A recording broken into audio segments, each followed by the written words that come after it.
What's going on? This is Caleb Graham from Articulate IO. Welcome to the video. Welcome to the channel.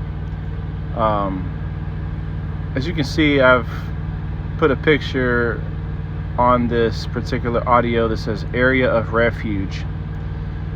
That word's been on my mind recently, and the reason is because as I begin to dig back into the Bible and everything from the Israel-only perspective, I think back to 2021, whenever I first embraced the Israel-only view, and Jason DeCosta had been posting content for years, and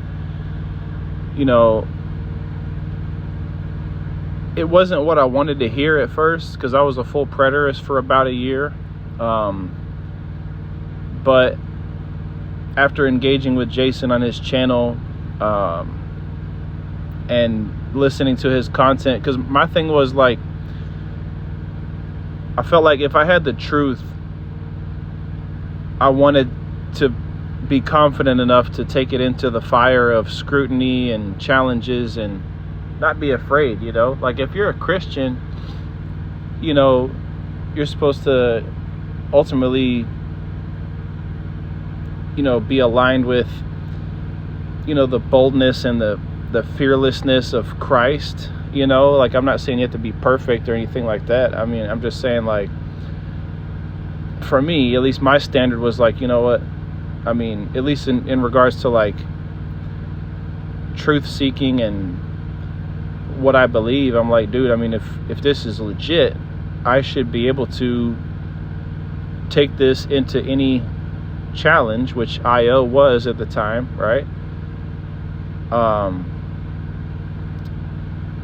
And I should be able to come out on the other side still holding the truth. I should be able to take the truth into the fire of scrutiny, as I call it, and come out with it still standing. It should not get burnt up in the process, and if it does, maybe I didn't have the truth. That's how I've always said it, But the reason I put up the area of refuge here is that as I started to embrace the Israel-only view for real, Jason DeCosta's channel, Consistent Preterism on YouTube, was that area of refuge. And what I mean is, one of the reasons like that I'm doing this channel and that I want to share Israel-only information and IO stuff, and then one of the reasons I want to further my own understanding is to pay that forward and give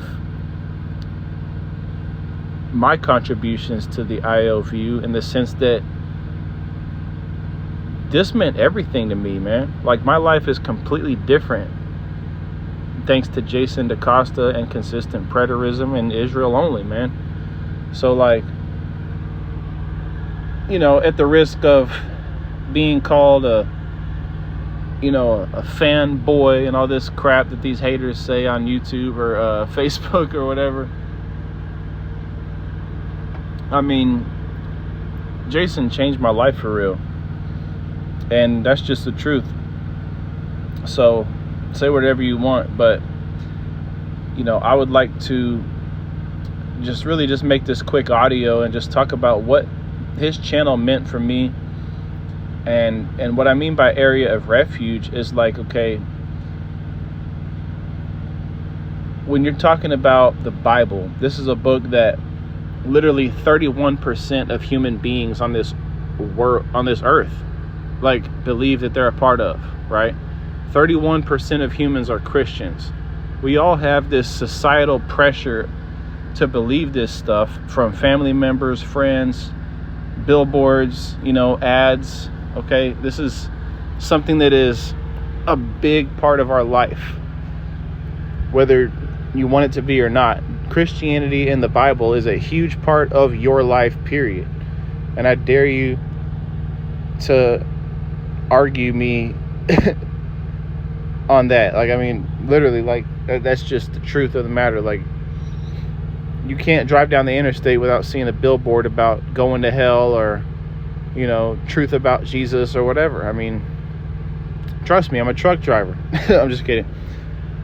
I mean, I am for real, but, just being silly, but hopefully you get my point. But the reason I bring that up is there's all this confusion and all this information and all this stuff, but Jason's channel was the one place where there was honest work ethic, clarity, and literally just logical arguments in abundance that made sense and continued to build on each other and make more sense. And it was a place of refuge in transition to where whenever I started to wonder if I made the right decision about leaving Christianity and leaving Christ, because I mean, think about it. Like, if you're a Christian, especially if you grew up in this stuff, you get the familial pressure, or the pressure of family. It's like I tried to say two things at once. The familial pressure, I'm just kidding. The familial pressure, or the pressure from family, right? Or friends, or whatever the case may be, or society, to believe this stuff. And then, like, depending on, your background and like what denomination and stuff like that, I mean, we're talking like you could wonder like if you're going to go to hell. I wasn't really concerned about hell because, I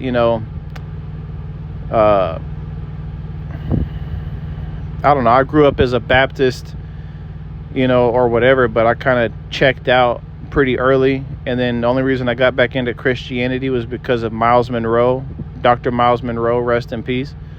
And he was talking about the kingdom. And I was like, okay, maybe it's just that this is a more spiritual, powerful, concept of the kingdom, that maybe that's the truth. So I started following Christianity again because I was like giving it a chance. I was like, you know what, maybe I just wasn't taught the right perspective. Maybe this is actually like a legit, thing. Like you can live out your kingdom purpose and, have a kingdom life, shit like that, and I was thinking of it in that perspective because I was like really passionate about entrepreneurship and, wanting to make an impact and stuff like that or whatever. So I'm like, okay, maybe Dr. Miles Monroe is onto something, and it wasn't about religion, but rather the kingdom, so I started following him. But then I got to a point where I was like, you know what the heck is going on in the back of the Bible? Why is this scary stuff in the back of the Bible? There's no way that this unconditional love and these feelings of unconditional love and peace and joy that I'm feeling, that doesn't jive well with me, in the sense that there's apparently this wrath at the end of my Bible that has yet to be poured out. The love of God that I was experiencing didn't fit with wrath in my future to be poured out, right? So I was like, what's this all about? Because this doesn't make sense. And I still believe in God. I still believe in the divine spirituality and stuff like that. And that presence that I used to call the presence of Jesus Christ and the Holy of Holies and the Holy Spirit and God the Father's love or whatever, I still have access to that.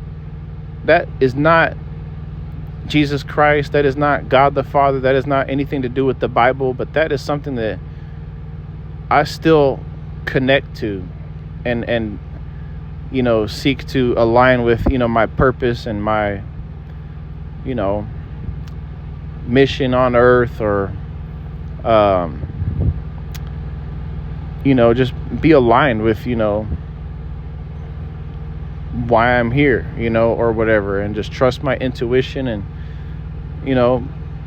follow God the best that I can, with it being a much more open-ended kind of, I don't want to say vague, but it's like, just trusting that there is something, and flowing with that the best that I can, that's just my personal journey. But my point with that was, this presence that I used to call the presence of God and of Jesus or whatever, never left me when I left Christ and Christianity. But in that transition, back to the area of refuge thing, in that transition, there were many days where, you know, I kind of wavered, or, you know, the ground got shaky, you know, to where it's like, you know what, I don't know, like, maybe this is, like, is this still for me? And so, like, I was always able to go back to Jason's channel and listen to his content for another argument or another Israel-only nugget or something else to kind of keep on putting, you know, I don't know, pouring concrete into my foundation of the decision that I was making, right? Because to leave Christianity and Christ behind is a heavy thing, right? Like I said, not only because of the familial and societal pressures, but potential consequences and risks of, like, what if you're wrong? You know, what if you're wrong? Could you be going to hell? Could you be forever separated from Christ? You know, could you be spit out of his mouth? You know, I never knew you, you know, stuff like that in Revelation. I never knew you. I will spew you out of my mouth. Well, nobody wants that, right? So at the end of the day, man, I mean, it's just a very heavy choice to make. And going to Jason's channel was a way, it was an area of refuge, meaning he had such confidence and had put so much work into this stuff that he was able to share from his overflow with YouTube and Facebook, right? And offer up what he had discovered and worked through freely, you know, without demanding, you know, super chats and donations and stuff, just freely giving and sharing from his overflow. And when you listen to his videos, you really do pick up on just the fact that, damn, like, just raw work ethic, man. Like, straight work ethic. You don't get that confident without just raw work ethic and consistency, you know, which is kind of funny because it's Consistent Preterism is his channel name. But, you know, my point with that is, you know, it's just work ethic, consistency at its finest, and his willingness to share from his overflow built what became for me a place of refuge. Whenever, let's say, I'd be listening to a debate, or somebody might make a point that seemed like they really had something, you know, and it might seemingly take away from the, like, let's say I'm IO, right? Which I am now, of course. But, like, let's say that early on in my journey, maybe, like, because I embraced Israel only early 2021. So let's say, like, maybe later in 2021 or early 2022, you know, I might be, you know, for example, like, I don't know the timing for this exactly, but my point is, like, you know, I had times where I might not have been so clear, or I might not have been so confident, but it's like I could go to his channel and almost like topping off a fuel tank. I could go listen to some of his content and be like, oh yeah, I forgot about the Romans 1, you know, argument at the end of Romans 1, where, you know, the whole context is talking from like verse 16 to like 31 about, you know, things that Israel did in their past that were evil and disobedient, and they alone knew the righteous judgments of God. And then it says, you know, not only do the same, but approve of those who practice them. Okay, so he's juxtaposing, you know, Israel, the disobedient ones who knew the righteous judgments, which Psalm 147, 19 to 20 says only Israel ever had those righteous judgments. Only that nation, right? And then Israel's doing so bad that they're, even approving of those who practice them. And then that's when the Gentiles come into focus, the true pagan Gentiles. So that lays the framework and the foundational context for all of the book of Romans. It's like, you could take a nugget like that and a point like that and kind of top off your tank with it. You might have things that, you have forgotten about. It's like, oh yeah, I forgot about that argument or that point. Or it could be just new stuff that clicks and you understand it and it adds to your belief. Basically, it builds your confidence and your belief. And the way that translates in real life is it allows you to be free. It allows you to maybe cuss or just do things that, you felt you couldn't do, in Christianity, and just being free. I'm not really talking about anything in specific. I mean, other than cussing. I'm not saying go be a crazy person, but I'm just saying, like, there's a certain level of it puts you at ease. It really does. It puts you at ease, and it closes the door. For me, what it did was it closed the door. It allowed me to close the door confidently. And that's why I recommend people go listen to Jason's channel more, because I feel like that's one of the reasons that I'm so free and confident now and moving on with my life away from Christianity and not bouncing back and forth like, oh, maybe I'm still going to be a Christian and go back to futurism. Like, no, I went IO and I never went back. And it's because I see so clearly and am so sure. But largely that is because of Jason DeCosta, So I just wanted to make this video just to not only shout him out and just say thank you to him, but to truly just share what his channel can be, but also potentially my channel can be for you. I'm just basically continuing the work with Israel only in my own way and articulating it in my own way, hence the name Articulate IO on this channel. Plus, I just believe that I'm a gifted articulator and have a gift for putting things in a clear, simple way, not just simple, but like, well articulated or whatever. So I'm kind of branding the channel based off of, one of my strengths there, but also it's a good name for the channel because it's going to be what my content is, Articulate IO, bringing forth the truth of this view in an articulate way. And hopefully really help a lot of people and build another area of refuge.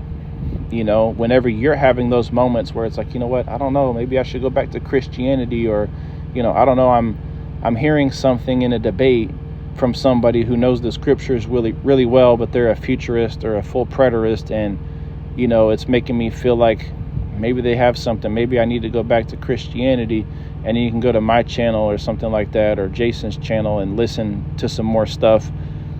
And, it can kind of add to your belief again and be like, oh yeah, okay, wow, that's clear as day. Wow, I can see how this is, this can't be anything other than Israel only, right? And then the more you listen to that type of material and, understand it, it builds a foundation to where, you don't need to top off your tank anymore. You're able to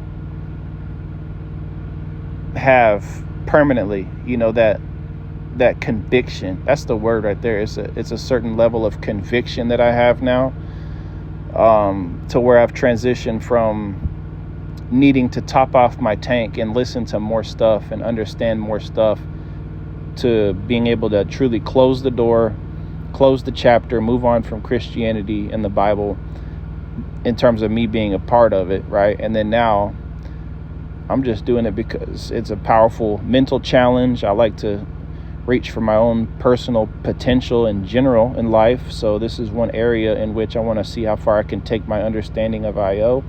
I want to liberate other people as best I can with this view, because it's changed my life.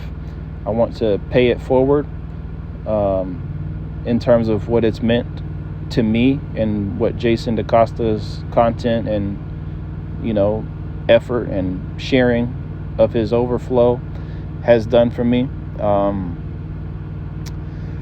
and more. The mental sharpening factor, it's a powerful mental sharpening thing. It's helped me to make better decisions. It helped me be more clear. In general, it's made me smarter. It's made me more intelligent as a man. It's just, there's so many freaking reasons. People are like, why do you still study the Bible if you're IO and you don't believe it? Like, dude, there's so many freaking reasons. But anyway, just wanted to kind of talk about that for a little bit. Hope that helped somebody, or hope it made sense. And let me know what you think in the comments, and subscribe here at Articulate IO if you like this stuff. And I'll talk to you all in the next one. Much love. Peace.